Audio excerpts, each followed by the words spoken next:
Welcome to the show today. Today I have my good friend David Edward Garcia joining us, and I just want to read a little bit about him.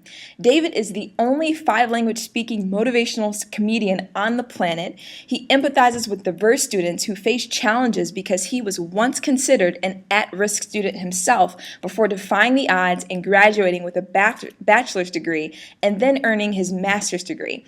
He has motivated children and mature adults in some of the greatest metropolitan cities in the world, including Los Angeles, New York, Paris, and London, just to name a few. While his native languages are English and Spanish, David has also presented in French and Portuguese in his international tours. He also speaks Italian, bringing his language total to 5 for now, and he was voted, there you go, he was voted North America's #1 youth motivational comedian by Top Youth Speakers of America in 2013. After he's done speaking, you won't know if he's a comedian with an amazing message or the most hilarious speaker you've ever heard. Welcome, David Edward Garcia. Thanks for joining us, David. Good to have you. How you doing? I am well. Thank you so much for having me on your show. Absolutely, absolutely. Well, I just want to ask you, first of all, how you got started in speaking and how your career took off. Like, tell us a little bit more about you. Yes, so I've been doing this speaking to teens since I was a teen. I began at my church helping out with the youth group and like children's summer camps. And then I am from Laredo, Texas. It's in South Texas, like right on the border. And so schools here in Laredo wanted me to go visit them. And so I was petrified. So I ended up getting a team together and we would do like sketch comedies and little, improv sketches. And we would go speak to students, 300, 400 students, middle school, high school students. And each of us we'd do like a 5 to 8 minute sketch piece. And then each one of us would speak 3 or 4 minutes. So we did that for a few years. And then as time went on, when you're at that, that young adult age of 20, 22, 25, people move, people go on to schools elsewhere, people get married, life changes. And so after 4 years, I was the only guy standing, and schools said, David, we need your program back. And I said, well, there's no us. And they're like, well, you can come, you're good enough to do this on your own. And I was petrified. And I remember, it was around the time when I wanted to finish my master's in Europe, and I didn't have money to go to Europe. And I remember I was praying and I was asking God, I need money to go to Europe. And then when these schools kind of came and said, look, we'll pay you to do a tour, I thought, you know what, let me go for broke. I'll go to these schools, I'll get paid. It'll help me go finish my master's. And if it sucks, who cares? I'm in Europe finishing my master's. It's all good. So I went out there. This was like my last shot tour. And and I went out there and it was unbelievable. It was really phenomenal. And it wasn't something where I was like, wow, I'm good, I'm great. But it left me with that desire to say, I want to learn how to do this and be great. So from there, I just kind of started speaking again locally on my own, then regionally here in Texas, in South Texas, and then I ended up going on, connecting with the top youth speakers that I work for now, and they hired me, I guess 4 years ago, and so I've been working for top youth speakers for 4 years already, 4+ years, and now I'm going all over the U.S., Canada, speaking in schools and to places all over the world. Yeah. That's awesome. That's really, really cool. And you talk a lot about when you first started, you were, speaking in youth group with your team of people. I want to ask you a little bit more about like what you speak on and how you found out what your keynote message was for you. A really good friend of mine, her name's Nicole, she says that a lot of people are so in a rush to be heard that they never really take time to figure out what their voice is. And I want to ask you, how did you discover what your message would be, and what is your voice to students and to people?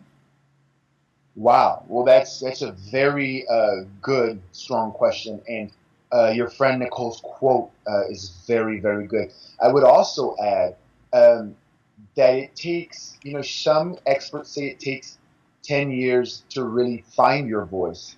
And then once you find it, your voice is always evolving because your worldview at 30 is not what it was at 20. Mhm. And then at 40 and at 50 and etc., you grow as a person. And if your voice does not evolve, then that means that you're not evolving. So Right. I totally agree with your friend. Like, you got to find who you are. Yeah. But by the same token, my, I guess, advice, not contradictory, but just to add to that, is don't let the fact that you don't have your whole voice or your whole niche figured out, don't let that paralyze you. Mhm. Josh Shipp, my mentor, and maybe your mentor, and the mentor of many who do this, he said this, in the same conference where he was talking about finding your niche, in the same event, I heard him say, sometimes you don't find your market finds you. Mhm. And I think they're both real. And so I think, adding to that, the way I found my voice is, look, I grew up on the border, and I don't know how much people know about the border, and Mhm. but my world here, is 10 minutes from Mexico, and so once you cross the border, it's a whole different world, where tens of thousands of people have lost their lives, even innocent people, because of violence and things that have gone on. And some of that, I grew up seeing that. I grew up seeing people who went to my school who got caught up in that world. Not only that, but I've seen tens of thousands of children who have trekked through Central America, getting here to the U.S. and just in hopes of surviving. So, seeing, sometimes the desperation in children's lives, and then realizing, what, maybe children who have immigrated and gone thousands of miles to get here in search of a different life, they have their desperation. But when I was growing up, I had mine. And Mhm. so do other students that seem to have everything together. And so do so many American students. We've all gone through moments where we feel desperate. And maybe it's a different scenario, right? Maybe you didn't go trekking through thousands of miles. Maybe you didn't Sure. grow up next to a drug war. Right. But you have your obstacle. And I feel, Erin, that every single one of us is maybe one skill or one step away from greatness. And Yeah. so the way I found my voice is saying, how many students uh, not only have seen this, but they felt stuck the way Mhm. I felt stuck. And Sure. I feel like I have something. And if you're a speaker, you feel like you have something, to give other individuals to transcend. And here's the thing. If you've gone through something, Mhm. chances are all of us have gone through something. If Sure. you've gone through pain and a breakup, if you've gone through like being afraid that you can't go on to college, you can't transcend your neighborhood, there are thousands or even millions of children in the U.S. Mhm. Forget the mission, field, or forget third world countries, here in the Yeah. U.S., right? And so Right. for me, I was a flunky student. I had problems in school. I had my own challenges, and so my voice is helping other kids, saying, "Hey, like, you can turn this around." Mhm. Everybody has their shtick, but Mhm. with me, I always found that humor was a medicine. Mhm. So for me, even in my presentations, I'll talk about painful scenarios. I remember I was in eighth grade, and my principal told me verbatim. He said, "David Edward Garcia, the reason you're not happy in life is because you don't live with your biological father." And Wow. you grow up and you think, like, what adult does that? That's Right. ridiculous. Yeah. But at that moment when I was a kid, I was like, no, he's not a biological dad. He's a Mexican dad. And so that's the way I was able to transcend it. Everybody has their way of confronting, right? Sure. And so with me, I'll share these stories with students, Mm. stories of breakup, stories of low self-esteem, stories Mm. of feeling awkward, stories of like I was never going to make it in college, stories Yeah. of, my first semester in college was an intense semester of praying and fasting. Not Mm. because I was spiritual, but because I was broke. I didn't have Sure. money to eat. And so I'll share, yeah, yeah. Like, so I'll share these things, but the way I share is the way I was able to make it, right? Sure. Was through laughter. So that's how I found my voice, and that's how I'm sharing. Now, my Wow. keynote, to answer the question on my keynote, am I talking too much here? No, this is great. Love the information. Thank you so much. The Yeah. way I found my keynote, Erin, was eclectically, and even now, my keynote is ever evolving. In fact, I just got a new idea just a few minutes ago for something I want to put in there. And so, again, I'm thinking of Josh, who said, my speech today is maybe half of what it was, 2 or 3 years in. Wow. So it's going to take some time to find your keynote. And Yeah. so, the first thing is find your voice, have a structure, have a plan, but know that keynote is going to evolve as you evolve as a person and as you evolve as a speaker. Mhm. I never really tried on being funny. Mhm. But when I went out to schools, I realized that it was hard to keep the kids engaged. And Yeah. again, everybody has their hook, Yeah. their way of engaging students. One of Right. my great friends is a singer. I have so many people. I have another friend who's a breakdancer. I don't do that. All I could do was make them laugh. So I Mhm. started off with 2 jokes, and then from there that became 5, and that became 10. And by the time Mhm. you know it, kids are laughing 200 or 300 times in a 1 hour Wow. presentation. And Wow. so that's how I found my keynote and my style, just by being out there and by the need of the moment. And Wow. sometimes, Erin, I feel like crisis. Now, this is different than what other people might recommend. I don't believe in being 100% full on prepared before you take the stage. Hmm. And what I mean by that is, I don't know any speaker that says that was the 100% best performance of my life. Every Sure. speaker I know is always aspiring to improve. Mhm. And so, don't put yourself in that situation, in those oh shoot moments Hmm. where you said, okay, I just booked this, I better get this together now. Put yourself in a place where you're either going to sink or swim, Hmm. right? Yeah. Where it's this is going to go through or bust. That's my suggestion. Not everybody suggests that. That's how I got out there. I remember when I started as solo, I started booking all these schools. Hey, I've been doing this, I'm ready. And then I remember about 2 weeks out, I was like, oh shoot, I better get this together. Yeah. And so that's how it began for me. Okay. Very good. I love the thoughts, man. Lots of great insight into, finding your voice, and the experiences that you went through is what kind of shaped and molded what you speak about. And also, I love what you said about your message or your voice is ever evolving, because if it's not, that means you're not growing and you're not changing as an individual.